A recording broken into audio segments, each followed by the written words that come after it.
of the day, really, and what you encounter throughout the day that'll change you. Like, this place hasn't got a shot, or they've got a good chance here. But a pretty amazing transformation. It was drastic. I mean, to walk the streets, it was a completely different feeling for me compared to those of the guys who had never been before. To them, I mean, a couple pock shots was, oh man, that was crazy. Or to me, it was like, that was a joke. By 2008, are you running into the soldiers on their third, fourth? Oh yeah, with the infantry guys I covered, the Marines that were with us, they were on their third, fourth deployment. Some guys Afghanistan. What's the most deployments that you'd seen? I want to say 5 by a gunny. I think he was on his 5th. He did 3 to Iraq and 2 to Afghanistan. He did 1 back-to-back tours. Yeah, he's a funny guy, but yeah, he did 5 tours and he knew his stuff. He was a great asset to us. What's the most difficult story you had to write in the second deployment? The problem with my second deployment was that since I was so used to such a high-tempo, active war, with the violence of being so low and having written so many stories in the first deployment, it was hard for me to find a story that I hadn't done before, to find an interesting angle. So there weren't many like emotionally difficult stories. The difficult story was trying to find something interesting that hadn't been done yet and trying to be a unique article. What'd you find? The one that I was most proud of, I wrote a story about how Fallujah Surgical was no longer treating pretty much any combat casualties. When I first got in the country, I also did video, and I said I want to do a documentary of Fallujah Surgical. I want to follow these guys around. I want to show the nitty-gritty, what these surgeons are doing to help our wounded Marines. And my OIC said, well, you're not going to get anything. I said, why? He said, because nobody's ever there. Nobody goes to Fallujah Surgical anymore. I said, well, that's my story. This is amazing. These are Iraqi surgeons? No, this was on Camp Fallujah. Okay. These were Navy surgeons, Navy corpsmen, and I walked in, and the first time I was there, I mean, these hallways were lined with people. I mean, constantly somebody mopping blood off the floor.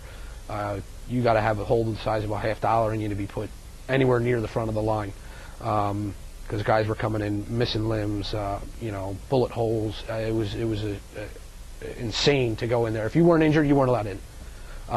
Whereas this time I walked in, and the hallway was completely empty.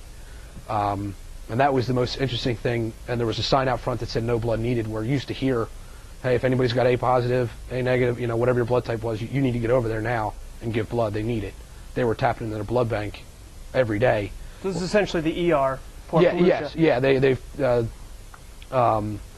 So to walk in there and see that place completely empty with corpsmen sitting studying their books to try and get a higher rank, like, that was the basis. Like, the violence has quelled so much.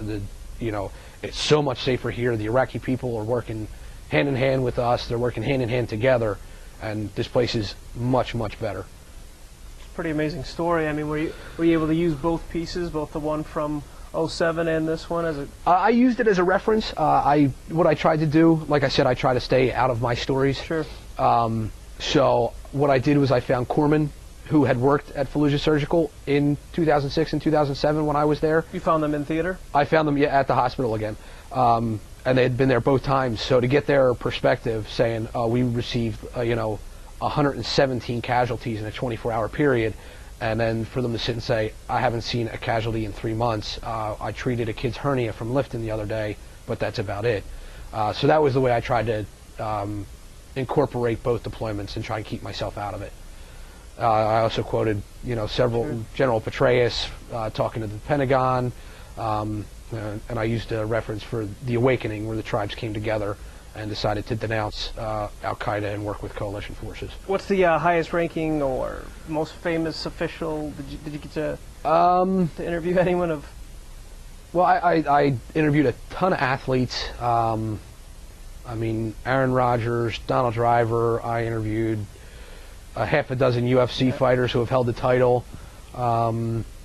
I'm trying to think, Phillip Rivers, a lot of the San Diego athletes. Any in theater?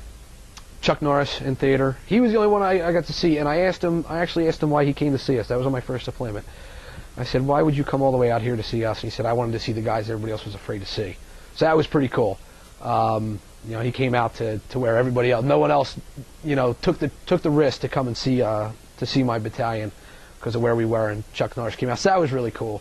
But for the most part, that was really it for celebrities at that point. And then I've interviewed generals from 1 star to 4 stars. So as your deployment draws down, your time in the Marines must have also been close as well. I got out of I left Iraq in January, and I was getting out of the Marine Corps in May, but I took terminal and got out in March. No thought of reenlistment? I mean, it crossed my mind. It's always something that you sit and think, like, what am I going to do when I get out? Did they approach you? Well, you got to people that say they want, oh, you should reenlist. That's just general conversation. I mean, like a reenlistment officer. No. Like, we've got to go and talk to them before when we start to get out of the Marine Corps. You've got to go see somebody. Do you have plans when you get out? What are your plans? And if they see that you really don't have anything set up, they'll you can stay in for another 4 years. My OC field, there was actually no space left by the time to get out came along. I couldn't re-enlist in my field if I wanted to. Okay, so you would have to change your. I would have to change my MLS. Could you stay within the media field or just? I probably could have gone to combat camera or I forget what some of the other ones are that were associated with ours. Not exactly in our MOS, but similar. So you decided to get out. I decided to get out. Yep. It was a good decision. The last couple of months before you left, what were they like? Before you left the Marines. It was a difficult time. I'll be honest. I got home from my second deployment and got divorce papers. You married the entire time? I was married for a couple months before my deployment, and then this is the second deployment. My second deployment, yes. Did you meet her in between? In between deployments, yeah. And then I got deployed, and when I got home, that was it. So that made it a little bit more difficult. I had a few more things on my plate. But I was fortunate enough to have good friends that, took good care of me, gave me a lot. We had a lot of fun for the last couple months. What bearing did the deployment have on the divorce? Probably about 98% of it was the cause of it, just being away. I couldn't talk to her very often.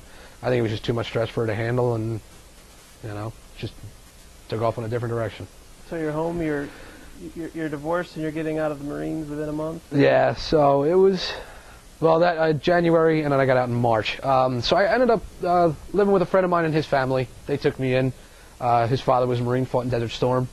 So great little social network I had there. Yeah. And they were great, man. They took good care of me, made me a part of the family. I still keep very, very good touch with them. Visit them this summer. They've come to visit me. But so they made it a lot easier for a transition. One of the Marines that I worked with, he actually lived only about an hour away from the base, so he never lived in the barracks. Okay. He had a barracks room, but he would live at home. So he said, why don't you just come and stay with us? So I went and I stayed with them, and like I said, they made me a part of their family, made me feel really comfortable, and really helped me forget all about all that and just kind of readjust myself into, being back into the States. And then when I was going to get out, that was the hard thing, was leaving them. It wasn't even about the Marine Corps. It was like, oh no, these guys made me part of their family. I feel like their family now. I'm leaving them too. But it was good to come home. What did you decide when you got home? I mean, had you chose to go back to college? I mean, did you know where you were headed? I hadn't yet. I was looking to get into the public relations field. I put my resume online, tried to contact as many people as I could that I knew were influential in their business that could help me out, get my foot in the door. But with this economy, it was just way too difficult with me not having a degree. The 4 years experience in the Marine Corps wasn't enough for these companies. They wanted somebody with a degree. And after searching for so long and getting discouraged, more and more discouraged, it was, the best option for me was to go back to school. Because the biggest thing I was seeing was that, we can't hire you, you don't have your degree.